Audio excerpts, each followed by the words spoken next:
Bonjour, je vais vous présenter une association qui m'est très chère parce que je l'accompagne depuis le début, c'est l'association Compagnons Bâtisseurs Île-de-France. Donc cette association existe depuis plus de 10 ans. Elle s'est montée autour de la notion d'accompagner les habitants qui le souhaitent à améliorer leur logement, à entretenir leur logement par un savoir-faire partagé. On s'est rendu compte en préparant le projet qu'on rejoignait le savoir-faire du grand mouvement Compagnons Bâtisseurs qui existait depuis plus de 50 ans en France. Ça a commencé, c'était une toute petite équipe. Enfin, il y avait quasiment personne en fait, il y avait beaucoup de bénévoles. C'était vraiment les tout débuts où on a commencé à faire la mobilisation. J'étais à Clichy-sous-Bois, donc le premier atelier. J'ai été immédiatement frappé par les valeurs des compagnons bâtisseurs qui tournent autour précisément de la capacité d'agir. J'ai adhéré donc très tôt, l'association n'était pas constituée. Il y avait une personne qui était Olivier Orvet et les chantiers d'ARA qu'on a fait à cette époque, donc fin 2012, début 2013, moi m'ont carrément enthousiasmé. L'idée c'est de venir sur les chantiers et les aider à faire, en fait, leur apprendre à faire tout ce qui est du domaine du locatif. Donc ça peut être de la peinture, de la petite plomberie, de la menuiserie, du réaménagement, etc. On les accompagne aussi du coup financièrement parce que en fait ils payent 10% des matériaux. Alors du coup on fait aussi des prêts d'outils. Donc c'est un peu comme le système d'une bibliothèque, j'aime bien dire ça. L'objectif majeur de ces actions d'ARA, c'est le développement de la capacité d'agir individuelle et collective de tous les participants à un chantier d'ARA. Moi, ce qui m'a toujours frappé lorsque j'ai fait des chantiers d'ARA, c'est qu'à la sortie d'un chantier, au bout de 8 jours ou de 15 jours de travail avec un habitant, la première phrase de l'habitant en terminant le chantier, c'était de dire « je ne croyais pas que j'en étais capable ».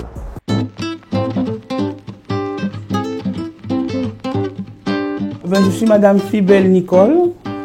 Ça fait 54 ans que j'habite le quartier. Et comment j'ai connu les compagnons, c'est marrant parce que je les ai vus en bas. Ils ont mis un chapiteau en bas du balcon. Je suis descendue pour voir qu'est-ce qui se passe. Et ils m'ont dit qu'il faut partir les compagnons. Ils m'ont expliqué ce qu'ils vont faire. J'ai dit, je pars avec vous. Et puis depuis, on ne s'est jamais quitté. Et là, j'ai commencé à bricoler avec eux. C'est eux qui m'ont appris à mettre un clou parce que je ne connaissais pas. Et puis c'était devenu amusant. Puis on était à plusieurs femmes, une dizaine de femmes qui venaient là. Et puis on faisait un meuble, on faisait un truc à chaque fois. Alors j'ai fait une table de salon, une table, la petite table qui est derrière moi là, je l'ai fait aussi. J'ai fait des petites, pour la salle de bain, des petites étagères en plus. Au lieu de mettre tout sur le lavabo, j'ai fait des petites étagères pour mettre dessus. Qu'est-ce que j'ai fait? J'ai fait des bancs, plusieurs bancs, pour mettre à la campagne, peut-être des bancs de 2 mètres. On a fait ça, et puis des composteurs, on a fait aussi. J'ai fait beaucoup de choses. Et puis, c'est l'année dernière, j'ai dit, tiens, si je faisais la salle à manger. Et puis, c'est parti comme ça, voilà. Mais je ne savais pas avant qu'on pouvait avoir, pas gratuitement, parce qu'on paie quelque chose, mais de l'aide déjà, c'est pas mal. Mon mari, il voulait faire, il me dit, parce qu'il n'était pas content, je râlais tout le temps, il faut faire la salle à manger, il faut faire la salle à manger. Et puis, quand il est arrivé à un chantier, il me dit, mais, j'ai dit, t'as fait plaisir. Je lui ai fait la surprise. Tiens.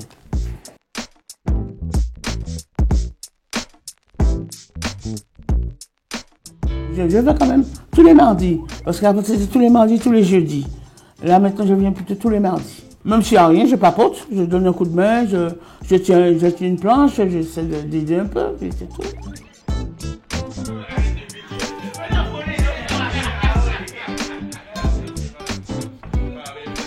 L'atelier de quartier, c'est un dispositif fixe qui touche entre 1000 et 3000 ménages dans les quartiers politiques de la ville, les quartiers prioritaires principalement, et donc qui va avoir vocation à rayonner sur un quartier et à s'inscrire pendant plusieurs années pour accompagner en dentelle les habitants. Entre 2012 et 2015, les ateliers de quartier se développent d'abord en Seine-Saint-Denis, et puis à partir de 2015 à 2018, on est appelé pour pouvoir développer des projets d'autoréhabilitation accompagnés dans le Val-de-Marne, dans le Val d'Oise ou à Paris. À partir de 2018, il y a 2 dispositifs qui complètent celui de l'atelier de quartier. D'abord l'espace de vie sociale, qui va être vraiment monté avec les habitants et les acteurs du quartier.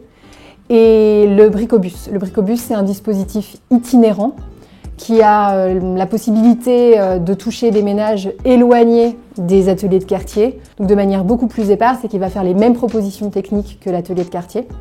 Aujourd'hui, en 2023, l'association elle anime 12 ateliers de quartier, un espace de vie sociale et 5 bricobus. L'idée, c'est de pouvoir accompagner ensemble au mieux les habitants, de pouvoir être consciente des problématiques que l'équipe va rencontrer face à ces situations difficiles, et donc de faire au mieux pour développer les projets dans de meilleures conditions possibles. Selon les territoires, bien évidemment, il y a des problématiques différentes. Notamment dans le Val d'Oise, on fait face à beaucoup de situations non seulement de mal logement, mais aussi de précarité énergétique, de problématiques de nuisibles.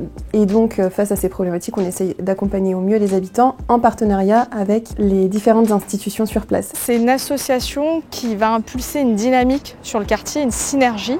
Et c'est aussi ça qui nous a intéressés dans le partenariat des compagnons de bâtisseurs. C'est sa capacité à fédérer un certain nombre de partenaires sur un territoire. Et donc c'est une collaboration qui se fait sur la durée, sur la continuité.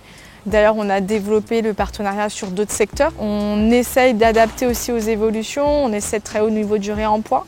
Et toutes les actions de sensibilisation pour faire des économies d'énergie, pour renforcer le pouvoir d'achat de nos locataires. Les compagnons bâtisseurs sont véritablement, je dirais, le rayon de soleil qui vient donner un peu une dynamique et une temporalité dans l'action. L'idée, effectivement, d'étoffer notre dispositif d'intervention en recourant aux ateliers d'auto-réhabilitation, puisque l'idée, c'était de pouvoir faire en sorte que la population qui vit dans ces copropriétés puisse se réapproprier le contexte, être dans une phase plutôt dynamique, active, et soit pas simplement dans l'attente des programmes de réhabilitation qui vont aborder le bâti.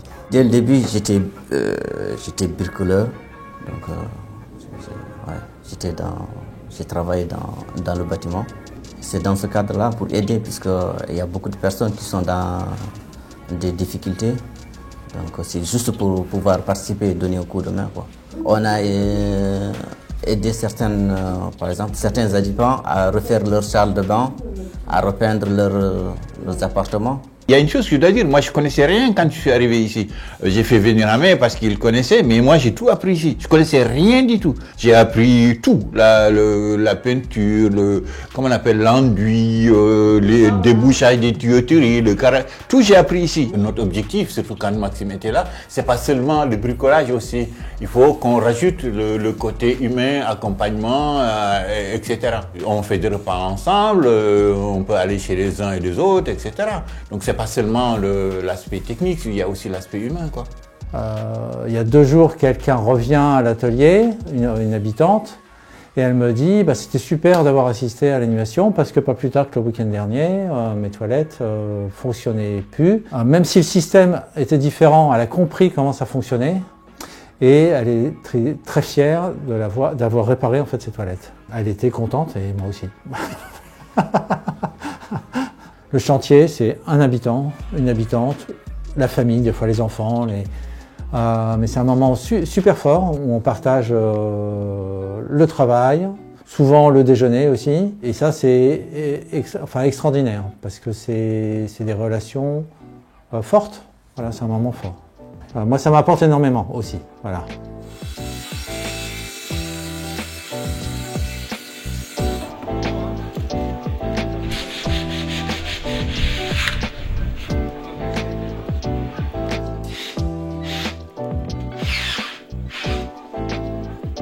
J'ai découvert les compagnons bâtisseurs un peu par hasard en me baladant sur le site du service civique et ça m'a tout de suite plu parce que je suis très, très sensible à tout ce qui touche au droit au logement.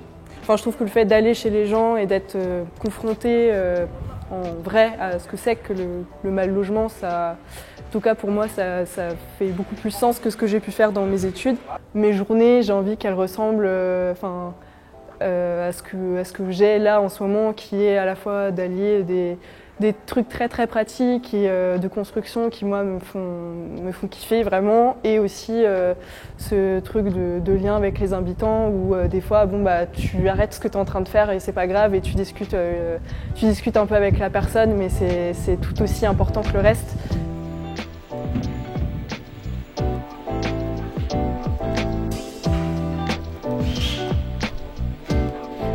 En parallèle du développement de l'association, elle s'est considérablement professionnalisée. On a également diversifié nos méthodes d'intervention en intégrant notamment l'autodiagnostic accompagné. Ça consiste à aider un habitant à faire le tour de son logement et à bien comprendre ses dysfonctionnements pour pouvoir les régler plus facilement par lui-même. Les actions d'autoréhabilitation accompagnée sont de plus en plus mises au service de la lutte contre la précarité énergétique car elles apportent une réponse d'urgence aux ménages qui sont dans l'attente de travaux plus lourds et plus ambitieux. À ce titre, on aide par exemple les ménages les plus fragiles à changer leur mode de chauffage dysfonctionnant, à réparer une fuite d'eau ou encore à adopter des éco-gestes qui vont avoir un vrai impact sur leur facture. L'avantage, enfin l'évolution positive que j'ai vue, c'est que au fur et à mesure que nous faisons des actions, les gens nous connaissent. Parce que, étant donné que nous arrivons à répondre en majorité aux besoins spécifiques des populations, et ils en parlent. Voilà, le voisin qui vient, qui voit que la vieille dame, je sais pas moi, du 5e étage, avait un problème au niveau de ses toilettes, au niveau de sa cuisine, et qui voit que ça a été changé, évidemment, ça fait boule de neige, quoi. C'est-à-dire que peu à peu, les gens en parlent et puis ils connaissent peu à peu l'association. L'association, elle a été construite sur une charte, qui est la charte du mouvement Compagnon Bâtisseur et qui est toujours essentielle pour son développement. C'est vrai qu'elle a connu un fort développement, on en a déjà parlé, et là, ce qui va être important pour la suite, c'est qu'elle décide d'un nouveau projet associatif qui sera co-construit avec les salariés et les bénévoles qui souhaiteront y participer, bénévoles et habitants. Ce qu'on sait déjà, c'est qu'on restera très attaché à aider les personnes les plus fragiles, les plus modestes, à améliorer leurs conditions de logement et leurs conditions d'habiter, et aussi qu'on souhaite rester un acteur de la mobilisation des habitants, parfois les plus éloignés des instances de mobilisation classiques, et un acteur de l'entraide et de la solidarité.